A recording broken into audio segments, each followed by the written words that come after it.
How's it going, everybody? My name is Warner Fields with Fields of Profit. Today I'm here with Sam, who has done $1.4 million in less than her first year on Amazon. She's an absolute beast, and a lot of you guys might recognize her. She's been on the channel before after she grew really fast, but I'm really excited to break down her journey, how she's been able to scale her Amazon business so quickly. But just for those who haven't been able to meet you yet, Sam, can you let us know a little bit about yourself and maybe how you got into Amazon?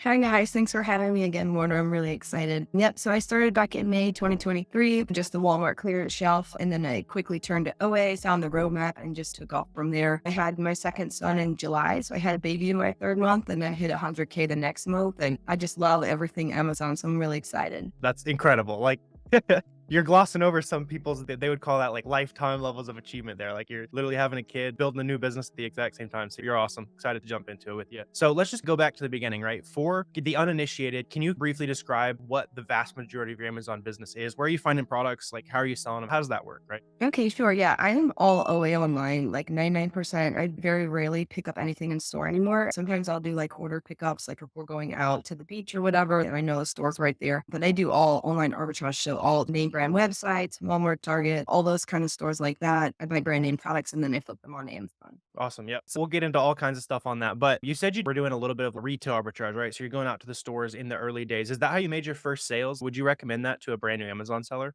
Yeah, I think it's great. It's great to get some footwork done inside the stores and scan products I see. And it'll help you when you go out and shop locally. You'll be able to pick up brands and stuff that sell well because you start to recognize them by sight. I think it's a great place to start. I had really low capital. I started with the 1500 to 2000s. That was a lot of money for us. You're able to get a lot more products for a cheaper price, usually RA at the beginning versus OA. So it's like a great place to start at. That's awesome. Yeah. Was that how you found like your first product? Do you remember what like that first product was? Or it was like, man, this is legit. Like I might actually make some money here. Yeah, I remember it was humidifiers on the Walmart clearance shelf. They were $8 and then I sold them for 40 and I was like, "Oh my God," like it was crazy. That's awesome. Yeah. I love that. Definitely like the easiest way to get that hands-on experience. You're going out to the store, finding something. It's very tangible. You're not just like clicking buttons around on online. It probably was pretty fast, but when did you know I got to start figuring this thing out online? Like when did you start leaving the clearance aisles behind? When was that not worth it for you?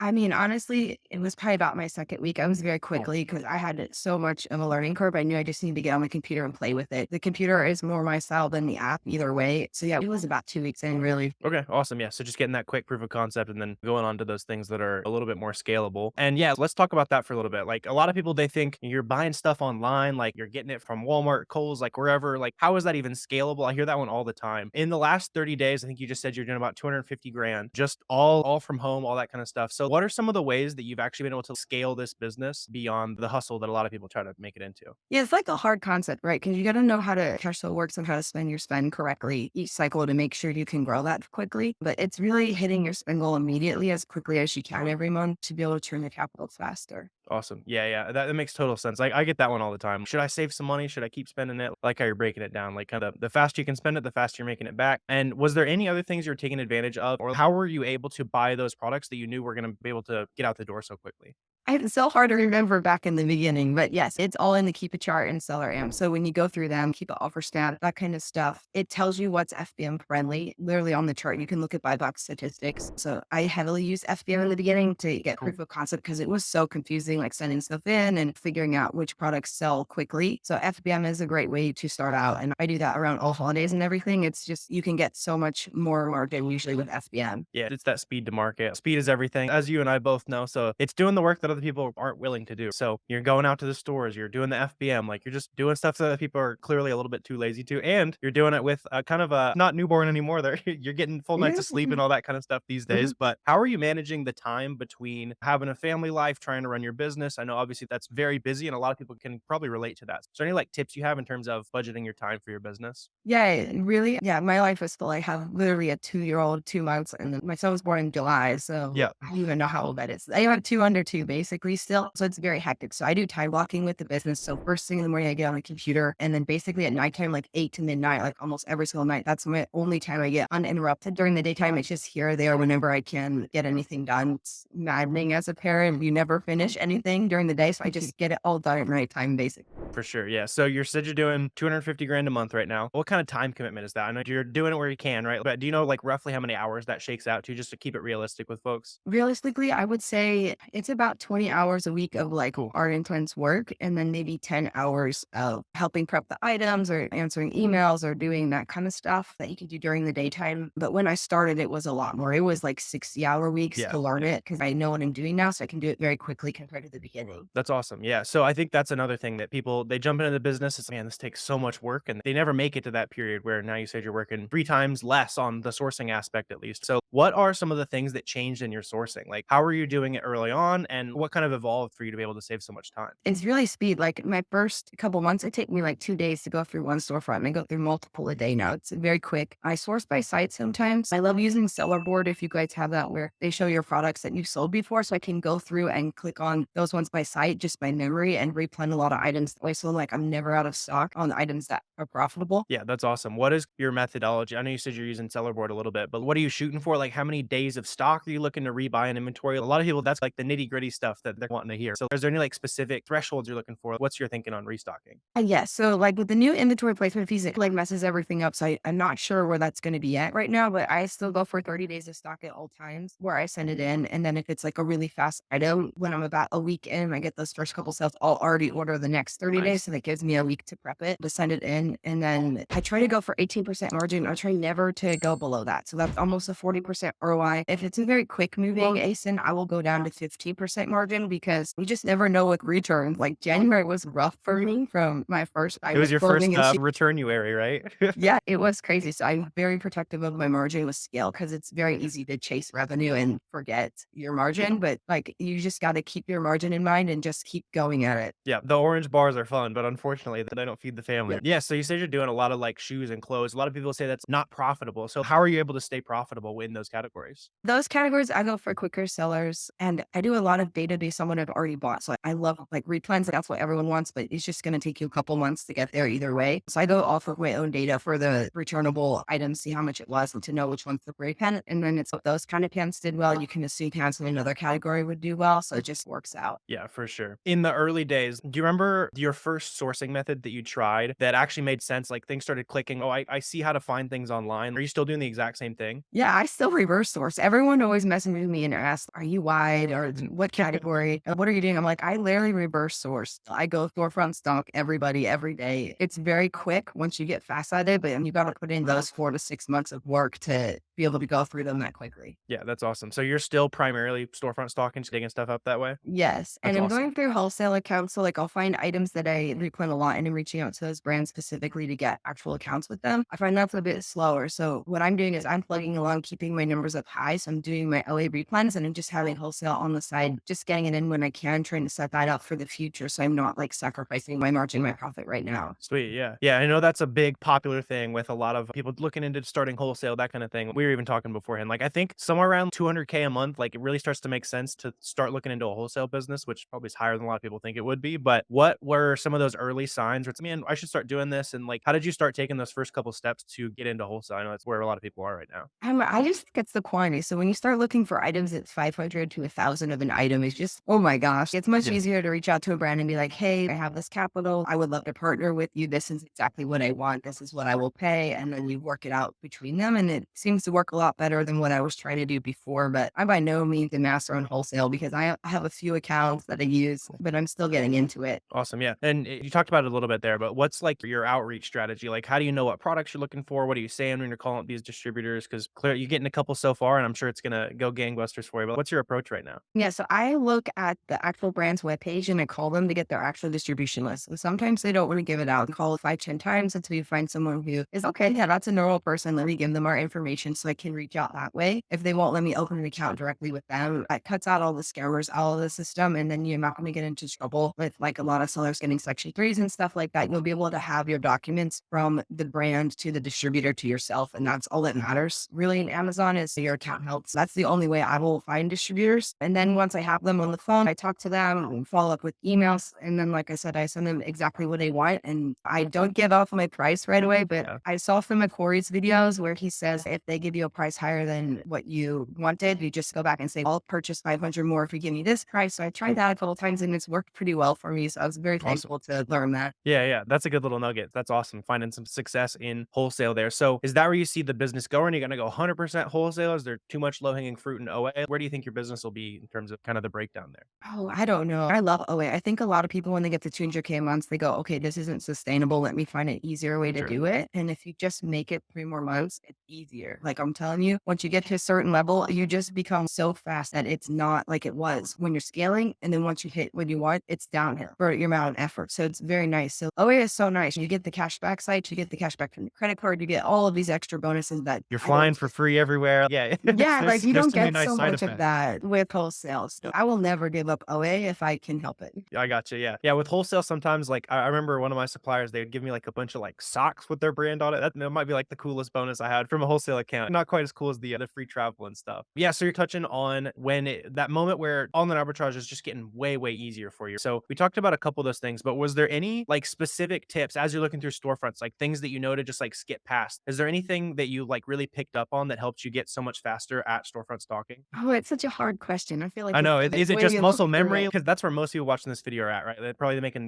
little Yeah. bit of money. They're trying to get their first sales rolling in. They're all storefront stalking. So is there anything in particular like really helped it click for you, or is it literally just time in the game? Yeah. Time in the game because you got to click on those 5,000 terrible items to know they're Right. terrible before you can see them from sight. Like you can't cut that out, but you can just look at the sellers. So anyone under 100 reviews, sometimes under 200 is really good, and you can just scroll down and just look at their first 20 items and see what kind of brands they carry and see what kind of items. That's what I like to do. So when none of my reprints can be restocked, I'll just open up five from an item I like and I'll look through them and see what they all have in common. So if they have video games or whatever, and then you'll realize that this is a sale going on now. So then you can just go and basically, top on all those listings. It's really nice. That's awesome. So you're saying you're looking at like the top 20 there. What would those top 20 look like in a storefront? They're like, man, this is junk versus a store that's, oh, let me look a little bit closer. It's all the keep it charts for me. It's all the sales rank lines and where the buy box is at on the Sure. charts. Consistency and that kind of stuff. Yeah, it's like you gotta think of the mind of the person you're on. So if you see someone who has all of these Amazon listings, like you should be like, oh, this is an A to A flipper. Like I should look at these items and I should mark some of these down and go through them. And if you see a site where you find items from Walmart and then they have 20, you should be like, okay, they're getting a lot of crap from Walmart. And then you go through and you pull all their Walmart ASINs. So it's like a game like that, knowing the seller, which is probably 1 out of every 10 is very easy to read. And the other nine are like, I don't know what this person's doing, basically. Sure, yeah. Yeah, that's a good way of putting it. I don't know if I've thought about it like that, where you're just trying to like, what is this seller doing? And then trace it back to where you think they're likely getting their inventory from. I've definitely found a lot of success where you and these two or three other storefronts are all running it up on the same sale. So pair back to Mhm. the items or on the same sale and bang, they've probably done some work and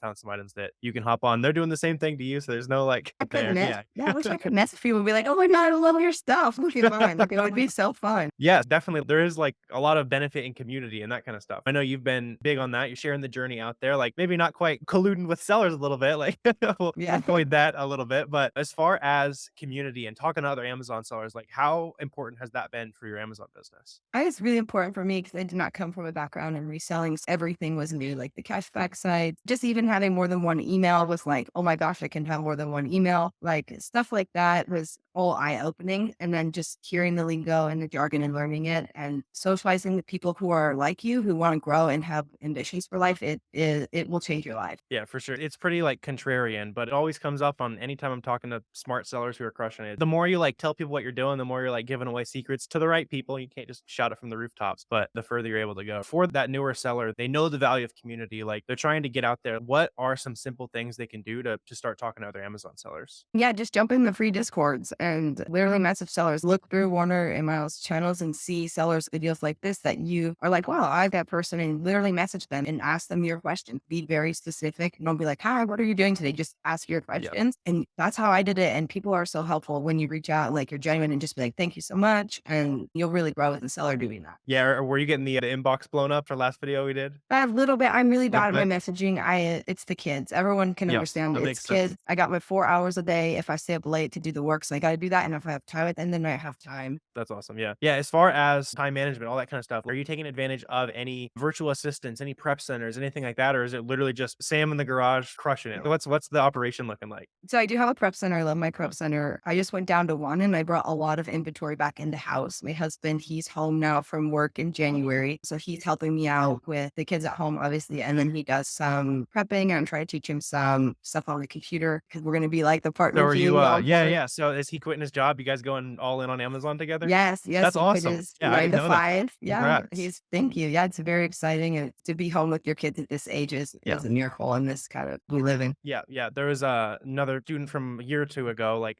Zach, his company laid him off, and he had a new kid that's, like, 3 years old or something like that. He's, "I'm gonna set a goal. I'm gonna try to build my Amazon business up," and he's able to do it. So, I love that there's people like you and Zach who've been able to not only, like, just make some more money on your own time, but, you have that time with family. Like, that's really what it's all about. Yeah, that's awesome that you're getting a little bit of help in-house. What's he gonna be doing? Is he gonna be the product prepper? You're, like, the CEO and all that kinda stuff? Like, I how's that gonna guess, work? yeah. Yeah, he likes the prepping and Cool. he's been helping me with my cases, which is so mean to do. If you guys know Amazon, like the cases for sellers support are terrible. That's my least favorite. So I'm teaching him how to You gave him the jobs you hate to do, basically. yeah, a little bit, but yeah, the plan is either you put all of your time into one of the spouses so that you guys can just bankroll and go really quickly. And if we divide our time up separately, we won't grow as fast. So that's where we're at. He's going to catch all the money I'm dropping, basically like the prep fees and Yeah, all of the that's awesome. returns. And then I'm just going to pummel myself ahead. So Yeah, that's awesome. Was there a moment where there was, like, maybe a hard cutoff or anything specific where it's, "Yeah, I think this is, like, the right decision for us, like, this is where we're headed." yeah, I think it's very simple to decide when to quit your job. I think it's a mental barrier. My husband makes more money helping me in the garage doing the Amazon business than he did at his job. It's about money, which not a lot of people want to hear. But when you don't have any money, your goal should be to get enough money for you and your family before you can help other people, before you can dedicate your time. So you got to get your in-house finances together and then you can do what you want to do, basically, in my opinion. Cool, yeah, so you're making plenty of money, like, it's not gonna be a big leap. Like, I know a lot of people, they're like, "Oh, I sold 5 grand last month, like, I'm ready to go full time." Slow it down a little bit. That's awesome you guys have been able to go forward with that. So, as far as any team building, that kinda stuff, I know you're about to have a nice little business partner there. Are you thinking about growing with virtual assistants, or are you just gonna keep it all in-house? What's your thinking there?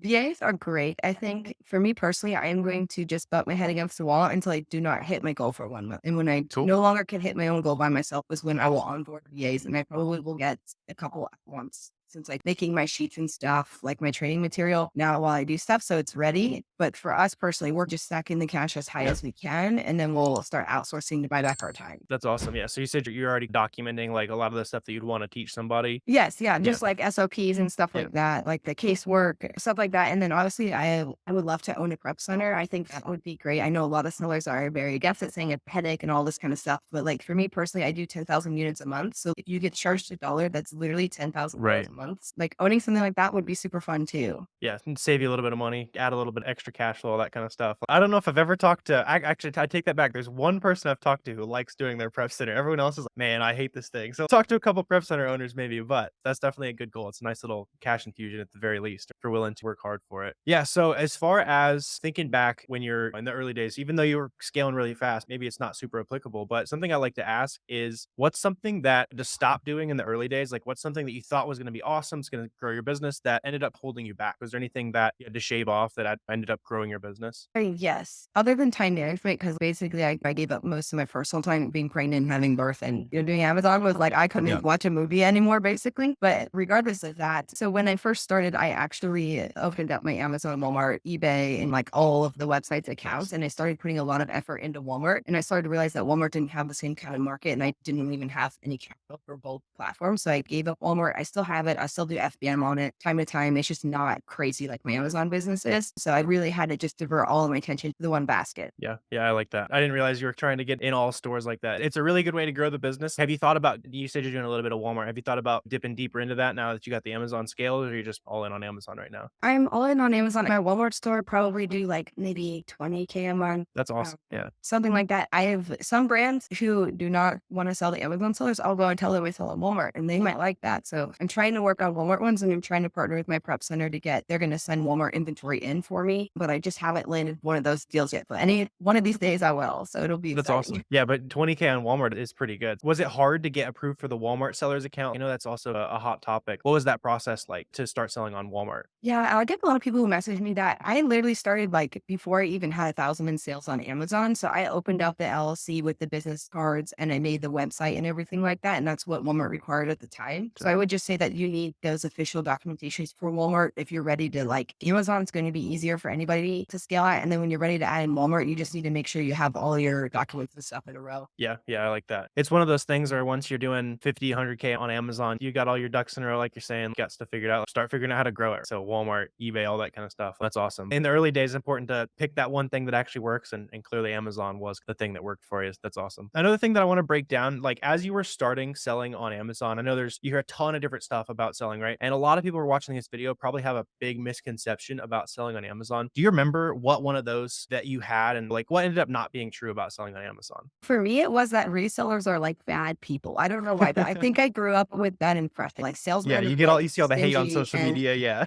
yeah, I think resellers are a great part for the economy to keep going. And I think once you start getting into Amazon a couple months in, you'll start to realize how much the economy revolves around this kind of stuff. And I think resellers can be bad people. Like any job can be bad people, but I think they're not all like that. And not everyone is out to get you, I think is great. And not everything that sounds too good to be true is a scam. Now, don't go clicking on all these Right. crazy Yeah. links Yeah. and stuff, but Rakuten cashback sites, credit card points, like they're not scams. Like they're legit businesses. You can look them up. You actually get paid out, like stuff like that. Sometimes you just need a real person to tell you that, yeah, I actually do get a Rakuten check every 3 months and it is real money and I deposit it into my business account and I use it for business expense. Sometimes Yeah. that's all it takes. Yeah, I like that. It's one of those things like you say you got to be careful. Let me know if you want me to double your Bitcoin. But like a lot of times, like the stories that you hear, and probably some of you guys watching this video, I don't know about this. Like it all seems a little too good to be true. And then you make your first sale, and it's those people online, like they weren't lying to me. Like this is actually real. Like it takes some work, but it actually can work out for you. I like that. That's a good answer. I've never really like that. Moving forward, like long term goals for your business. I know we touched on a little bit of wholesale, that kind of stuff. Where do you see the business in a couple years, or what are your sales milestones for the year? Call your shot a little bit. Like I'd love to see where you're kind of Okay. hoping to Yeah. be in the next year or two.